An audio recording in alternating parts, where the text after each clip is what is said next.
Dash 3773, probably have room for you in this cab as well.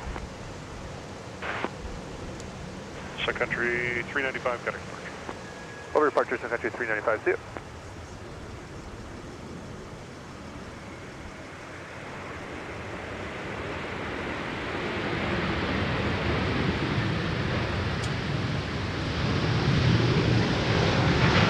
Dallas South 3778, runway 22. Dash 3778, and aircraft holding in position. Previous arrival, have your most caution with turbulence. Wind 250 at 18, gust 33, runway 22, clear to land. 22, clear to land, Scholar 3778. Looks like that bird is pretty full. 3 heavy, turn left, Sierra, left Charlie, got to ground, 100.